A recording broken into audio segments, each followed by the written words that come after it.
எல்லாருக்கும் வணக்கம். நம்ம இன்னைக்கு மகாபாரதத்துல ஒரு குட்டி கதையில துரியோதனனோட இறப்பை பத்தி தான் பார்க்க போறோம்.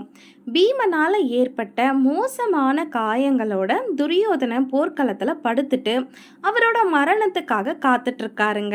அவர் இறக்கல. அப்ப அவரால் பேச முடியல, கை கால் அசைக்க முடியல, எதுவுமே பண்ண முடியல. ஆனா அவர் என்ன செய்யறாருன்னா 3 விரல்களை மட்டும் உயர்த்திய நிலையில வச்சிருக்காரு. அதுக்கான அர்த்தத்தை அவங்களோட ஆட்கள் எல்லாரும் புரிஞ்சுக்கிறதுக்கு முயற்சி பண்றாங்க. ஆனா யாருக்குமே புரியலங்க. துரியோதனனோட அந்த நிலையை பார்த்த கிருஷ்ணர் துரியோதனன் கிட்ட, உன்னோட மனசுல இருக்க அந்த 3 பிரச்சனைகளை எனக்கு தெரியும், அதை நான் நிவர்த்தி செய்யறேன் அப்படின்னு சொல்றாரு. அந்த 3 விரல்களில் அவர் 3 கேள்விகளை வச்சிருந்தாரு. கிருஷ்ணர் அந்த துரியோதனோட 3 கேள்விகளுக்கு பதில் சொல்றாருங்க. அது கேள்வி என்னன்னா, அஸ்தினாபுரத்தை சுத்தி ஒரு கோட்டையை நான் கட்டி இருந்தேன்னா உங்களால போர்ல ஜெயிச்சிருக்க முடியுமா? அதே மாதிரி விதுரனை போர்ல ஈடுபட செஞ்சிருந்தா அப்ப என்ன பண்ணியிருப்பீங்க? ஒருவேளை துரோணரோட மரணத்துக்கு அப்புறமா அஸ்வத்தாமனை நான் தளபதியா ஆக்கி இருந்தேன்னா அப்ப உங்களாலலாம் ஜெயிச்சிருக்க முடியுமாங்கிறது தான் அந்த 3 கேள்வி. ஆனா நீ இதை எல்லாத்தையும் பண்ணி இருந்தாலும் என்னால ஜெயிச்சிருக்க முடியுங்கிறது தாங்க கிருஷ்ணரோட பதில். அதுக்கான விளக்கத்தை தான் பார்க்க போறோம்.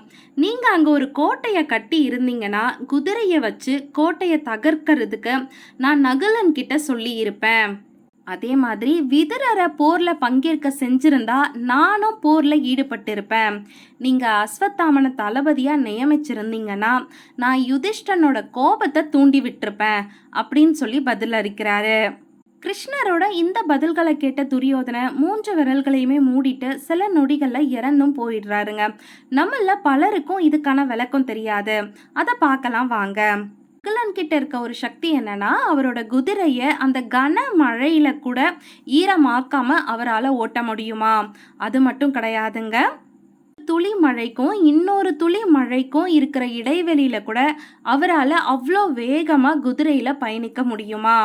அதே மாதிரி யுதிஷ்டருக்கு, அதாவது தர்மருக்கு மட்டும் கோபம் வந்துருச்சுன்னா அவரோட கண் பார்வையால அவர் முன்னால இருக்க எல்லாத்தையுமே எரிக்கக்கூடிய சக்தி அவர்கிட்ட இருந்ததா? இந்த வீடியோ பிடிச்சிருந்தா சப்ஸ்கிரைப் பண்ணுங்க, ஷேர் பண்ணுங்க. நன்றி, வணக்கம்.